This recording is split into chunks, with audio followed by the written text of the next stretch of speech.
Pulstar was a really important game on the Neo Geo, and Blazingstar was alluded to at the time as a sequel to Pulstar, leading some gamers to disappointment and inviting a lot of comparison to the game Pulstar. With that said, the games are quite different and Blazingstar ticks another box entirely, so let's explore this particular rabbit hole.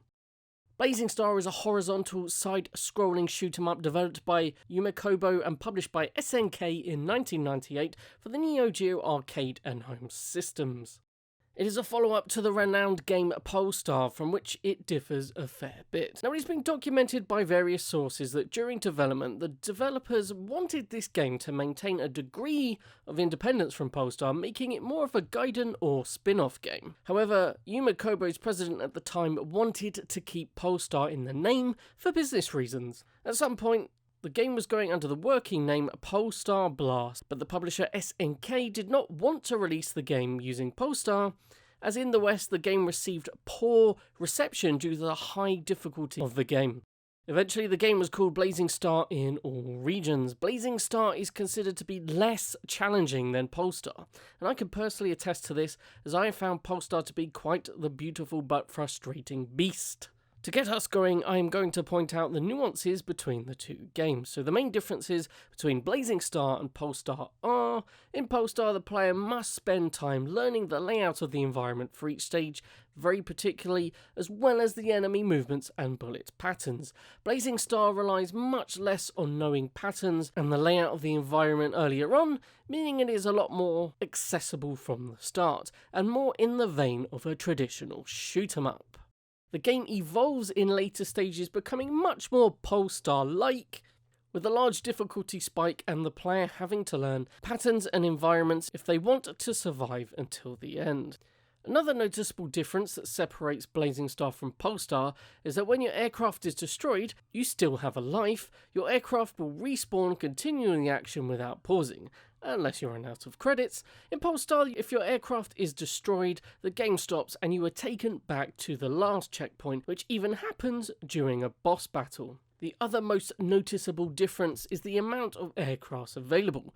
Blazingstar gives you access to a large number of ships with different firing patterns, whereas Pulstar only has the singular ship available from the start, Dino 246. More on this later. So now that the background is covered, what does the game actually look and play like? Well, visually Blazingstar is a lovely game, with highly detailed 2D backgrounds and environments that are a lot of fun to play, and later on are more challenging to navigate. The sprites are designed well, and the variety available makes the game world the developers have created feel larger than it actually is.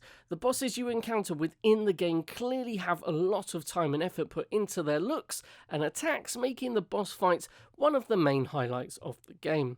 The player has a choice of several ships, different shot types and charge patterns. These consist of Hellhound, Windinia, Eustalum, Peplos, Dino 135, and the original ship Dino 246. Character attacks are colourful but differ quite a bit. Once a credit is used, you can change aircraft, which is a cool feature for video capture and can change the game up quite a bit if you aren't happy with your current craft. The colour scheme differs a lot from Pulstar, even space sections are more vibrant.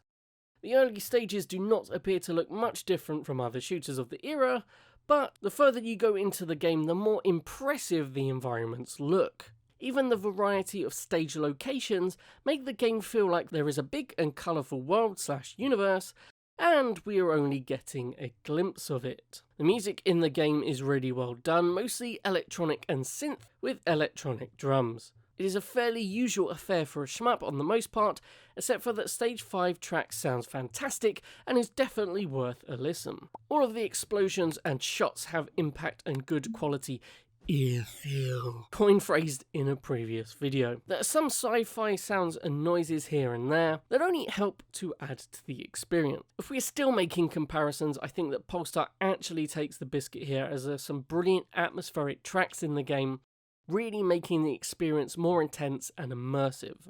The developers are very familiar with the genre and the Neo Geo at the point that they made this game that the controls are very tight and responsive. If you are playing the Hamster port of the game to modern consoles, you have a lot of control over the game in terms of display settings and game settings themselves. You can even turn on rapid fire, allowing you to hold down a button rather than having to keep tapping it. On Neo Geo, this game is a lot of fun with an arcade stick, and I highly recommend playing it this way. Holding down the charge button and releasing it to fire a powerful blast is a mechanic that was brought over from Pulstar, but has been evolved to encompass the different number of ships, all having different kinds of charge attacks.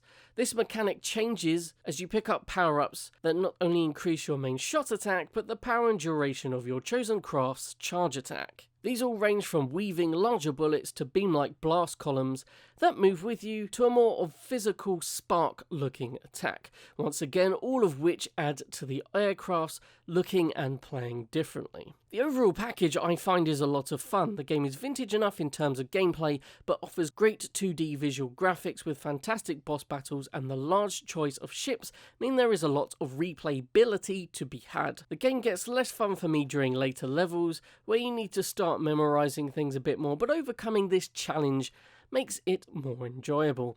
It does do a lot of things right, making you feel like part of the world the developers have created, giving you some options in playstyle and keeping things simple. There are some downsides, however. The score counter, high score counter, and the boss battle timer take up a large amount of the top of the screen. The game is still playable, but it's hard to see bullets and projectiles if you need to go up to that part of the screen. Conversely, the same with the charge counter, level meter and credit at the bottom of the screen, both of which can be removed in the Hamster version, take up space at the bottom of the screen. Some level environments are smaller, which is fine. Somehow seems that this was done to compensate for all this during difficulty spikes. It's a small bugbear, but it is noticeable. Do you like shoot 'em up / shmups? Well, you are in luck. Shoot You Sir is a fanzine for shoot 'em up players. Created by Graham Pike of New Earth fame and SlySR of Sunaru Gaming, Shoot You Sir provides you with reviews, news, updates, and other important information on shmups. Download it for free. There is no subscription. Just head over to slysr.com/shoot-you-sir. Click to download for free. This game is mentioned a lot in shmup lists for the Switch, and I can understand why. Not only is the original Neo Geo version fun, but the ports from Hamster to current gen consoles work a treat and bring the experience to new gamers. This has extended the longevity of the game and indeed all the Neo Geo games that have been ported over in this manner. Overall, when people talk about Neo Geo shoot 'em ups, Blazingstar is always in the conversation, whether that's in high praise or in comparison to Pulstar. Ultimately, they are different beasts and appeal to different types of gamers. For any newcomers to the genre, I highly recommend Blazingstar as it is much easier to get into. I'd also state that Pulstar should be on your top shmups to play before you die because of the status that it holds. Blazingstar fetches really high prices on the Neo Geo, even with the MVS conversions costing a pretty penny. You can get access to this game on alternatives like the Darksoft cartridge, but it is likely most people will now get it via PSN, the Switch Store or the Xbox Store via the Hamster port, as it is really cheap. Also, Hamster, get your finger out and port Viewpoint to the current consoles. The modern world needs to experience this game. Anywho, like, share and subscribe. This is Sunaru Gaming, I'm SlySR. Have a good one.